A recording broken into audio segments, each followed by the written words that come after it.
हाँ, तो प्रिय विद्यार्थियों, हिंदी की ऑनलाइन क्लासेज में आपका स्वागत है। कल तक आप लोगों ने भाषा व्याकरण लिपि का परिचय पढ़ा था, जो कि आपको दोबारा पढ़ाया जा रहा था। और ये जो पद परिचय है, ये भी आपको दोबारा पढ़ाया जा रहा है, इसलिए आप लोग ध्यान दे लीजिए। और ये प्रश्न जो है वो परीक्षा में अवश्य पूछा जाएगा। ठीक है, पद परिचय से संबंधित पद परिचय का जो पॉइंट है वो हटाया नहीं है, इसलिए इसको अवश्य ही पूछा जाएगा। तो पद परिचय होता क्या है, सबसे पहले आप ये जान लो कि भाई हम पद परिचय इस प्रकार से पढ़ रहे हैं। पद परिचय होता क्या है? तो पद परिचय देखिए क्या होता है। पद परिचय ये होता है कि वाक्य में प्रयुक्त सार्थक शब्द, वाक्य में जो भी सार्थक शब्द हैं वो पद कहलाता है। ठीक है, आप जो भी वाक्य ले रहे हो उसमें जो सार्थक शब्द है जिनका अर्थ निकल रहा है वो क्या है? वो पद है। ठीक है, वाक्य में प्रयुक्त शब्द का व्याकरण की दृष्टि से, ठीक है, जो भी शब्द है उसका व्याकरण की दृष्टि से परिचय देना, अर्थात उसका लिंग वचन कारक और अन्य शब्दों के साथ संबंध को बताना पद परिचय कहलाता है। ठीक है ना? मतलब व्याकरण की दृष्टि से जो सार्थक शब्द है उसका परिचय देना या उसके लिंग वचन कारक या अन्य शब्दों के साथ संबंध बताने को क्या कहते हैं? पद परिचय कहा जाता है। उसे पदावय या पद व्याख्या भी कहते हैं। समझ गए बात? पद परिचय होता क्या है? तो पद परिचय क्या होता है? वाक्य में सार्थक शब्द पद होता है। वाक्य जो भी है आपका वाक्य, उसके अंदर जिस शब्द के बारे में आप जानना चाहते हैं वो क्या है? पद है। ठीक है, और व्याकरण की दृष्टि से उसका परिचय देना, उसका लिंग वचन कारक या अन्य शब्दों से संबंध बताना पद परिचय कहलाता है। और उसे पदावय या पद व्याख्या भी कहते हैं। ठीक है, दो नाम अन्य नाम दूसरे हैं, इसलिए परिभाषा भी पूछी जा सकती है कि पदावय या पद व्याख्या किसे कहते हैं? तो वाक्य में प्रयुक्त सार्थक शब्द पद कहलाता है। वाक्य में प्रयुक्त शब्द का व्याकरण की दृष्टि से परिचय देना, अर्थात उसका लिंग वचन कारक या अन्य शब्दों से संबंध बताने को पद परिचय कहा जाता है। उसे पद व्याख्या या पदावय भी कहते हैं। समझ गए बात? ये क्या हो गया? ये हो गया पद का परिचय। ठीक है, मतलब ये क्या पद हो गया कि भाई पद होता क्या है। ठीक है, अब आपके यहाँ पर जो पद परिचय किया जा रहा है वो है संज्ञा, सर्वनाम, विशेषण, क्रिया और अवयव।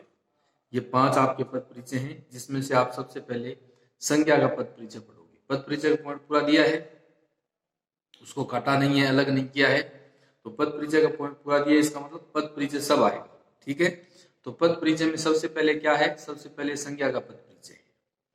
अब संज्ञा का पद परिचय जानने के लिए जो है वो इसमें 5 बातें मुख्य रूप से बताई जाती है। संज्ञा का पद परिचय करने के लिए या संज्ञा के पद परिचय के बारे में जानने के लिए 5 बातें मुख्य रूप से बताई जाती है।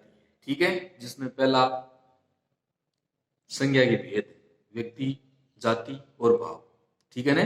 3 भेद होते हैं, व्यक्तिवाचक, जातिवाचक और भाववाचक। ठीक है, दूसरी बात लिंग, संज्ञा जिसका आप पद परिचय कर रहे हैं उसका लिंग, तो लिंग 2 होते हैं, पुल्लिंग और स्त्रीलिंग। ठीक है, तीसरी बात आती है वचन, वचन 2 होते हैं, एक वचन और बहुवचन। चौथी बात आती है कारक, कारक 8 होते हैं, कर्ता, कर्म, कर्ण, संप्रदान, अपादान, संबंध, अधिकरण, संबोधन। ठीक है, कारक कितने होते हैं? कारक 8 होते हैं, कर्ता कारक, कर्म, करण, संप्रदान, अपादान, संबंध, अधिकरण और संबोधन। ठीक है, इन सब के अलग अलग चिन्ह हैं। कर्ता ने कर्म को कर्ण से के द्वारा, संप्रदान के लिए को, अपादान से अलग होना, संबंध काके की री, अधिकरण में पेपर, संबोधन है अरे ओ। ठीक है, ये इनके चिन्ह हैं विशेष रूप से। तो इन चिन्हों को देख करके जो आगे चिन्ह लगे हुए हैं या जो आगे मात्रा लगी हुई है उनको देख करके आपको कारक का पता लगाना है। ठीक है, उसके बाद में अन्य शब्दों के साथ संबंध बताना है। ठीक है, अन्य शब्दों के साथ संबंध में जैसे वही जिस संज्ञा का आप पद परिचय कर रहे हैं, जिस सर्वनाम का आप पद परिचय कर रहे हैं या जिस विशेषण का आप पद परिचय कर रहे हैं, तो उसका अन्य शब्दों के साथ क्या संबंध है वो उसके अंदर बताया जाता है, तो वो 500 पॉइंट होता है। ठीक है, जबकि ये जो है वो आपको समझाने के लिए दिया गया है, आपको समझाने के लिए दिया गया है, और आपको परीक्षा के अंदर मात्र पद परिचय से संबंधित 2 बिंदु लिखने हैं, जिसमें एक तो संज्ञा सर्वनाम विशेषण क्रिया अवयव वो आ जाएगा, और दूसरा उसका लिंग वचन आ जाएगा। ठीक है, 2 यानी पद परिचय से संबंधित 2 बिंदु पूछे जाते हैं, जिसमें एक तो जिसका है संज्ञा का, सर्वनाम का, विशेषण का, अवयव का, क्रिया का जो भी है वो आ जाएगा, और एक आ जाएगा उसका आगे वाला लिंग वचन। ठीक है, तो इससे संबंधित जो है वो 2 बिंदु पूछे जाते हैं। ये है केवल आपको समझाने के लिए 5 बिंदु जो है। ठीक है, तो सबसे पहला जो वाक्य है वो आपने लिखा कि भाई राजेश ने रमेश को पुस्तक दी। ये एक वाक्य है, राजेश ने रमेश को पुस्तक दी। अब इसमें जितने भी संज्ञा है उसके नीचे अंडरलाइन की हुई आएगी, जिसका आपको पद परिचय करवाएगा। तो इसमें 3 संज्ञा शब्द है। ठीक है ना, राजेश ने रमेश को पुस्तक दी, इसमें 3 संज्ञा शब्द हैं। पहला राजेश है, तो राजेश किसी व्यक्ति का नाम है, इसलिए व्यक्तिवाचक संज्ञा आ जाएगा। ठीक है, राजेश पुल्लिंग में आता है तो पुल्लिंग आ जाएगा। राजेश अकेला है इसलिए एक वचन आ जाएगा। ठीक है, और पुस्तकें किसने दी, राजेश ने दी, तो कर्ता ने आ गया ना, तो इसमें आ गया कर्ता कारक। ठीक है, तो राजेश ने रमेश को पुस्तक दी, तो ने को आप साथ ले लो, राजेश ने तो कर्ता ने। ठीक है, तो इसमें क्या आ जाएगा, कर्ता कारक आ जाएगा। और आपको परीक्षा के अंदर जो है वो मात्र इसमें क्या लिखने हैं, 2 बिंदु लिखने हैं। ठीक है, व्यक्तिवाचक संज्ञा, एक वचन, पुल्लिंग तक। ठीक है ना, संज्ञा के अंदर जो है पद परिचय से संबंधित आपको केवल 2 बिंदु लिखने हैं, एक तो व्यक्तिवाचक संज्ञा, एक वचन, पुल्लिंग। ये कर्ता कारक आपको समझाने के लिए है, कर्ता कारक दिया है राजेश ने।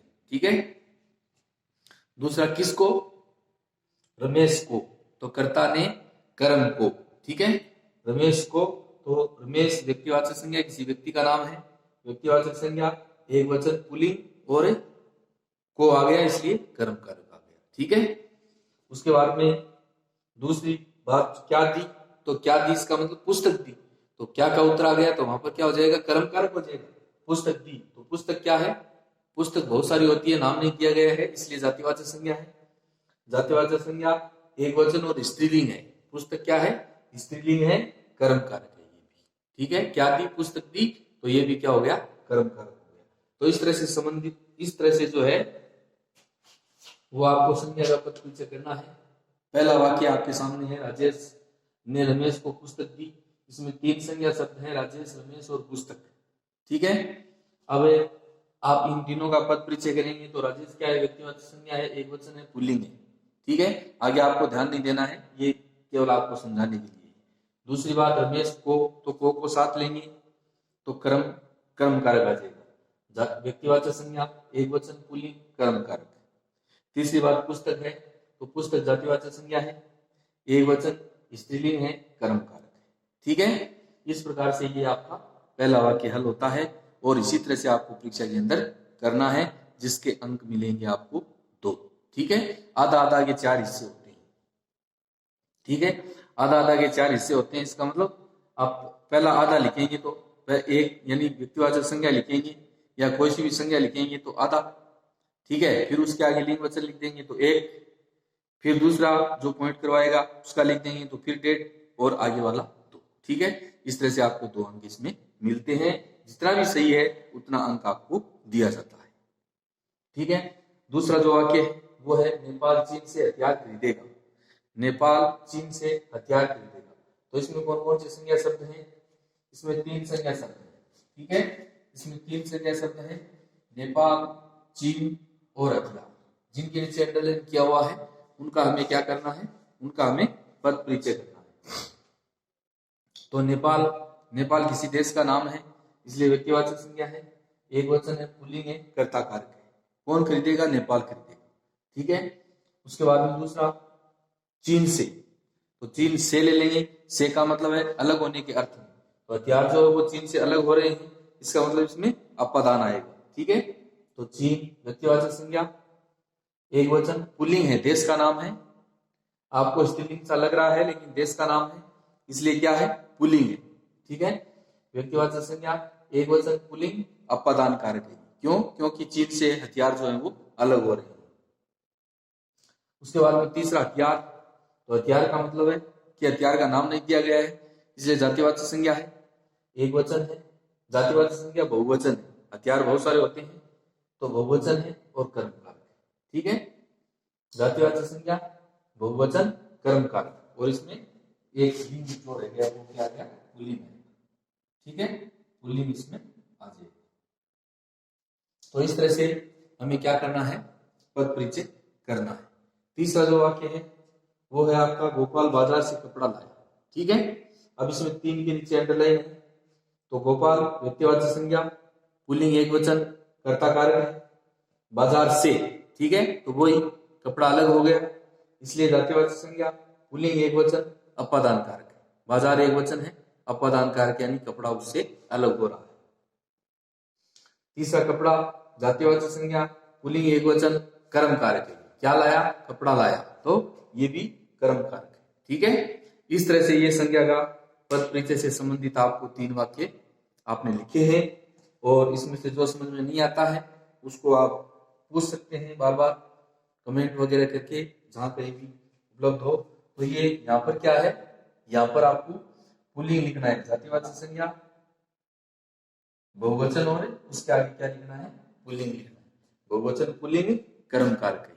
ठीक है, इस प्रकार से ये संज्ञा का पद परिचय है जिससे संबंधित आपको 3 वाक्य आपने लिखे हैं, और ये जो है वो परीक्षा के अंदर पद परिचय से संबंधित पॉइंट है वो पूछा जाएगा, इसलिए आपको जैसे भी उपलब्ध हो इसको स्क्रीनशॉट वगैरह लेकर के कॉपी में उतार लीजिए और इसको याद भी कर लीजिए। ठीक है, आज के लिए इतना ही, तब तक के लिए नमस्कार। इसको कॉपी में उतार लीजिए।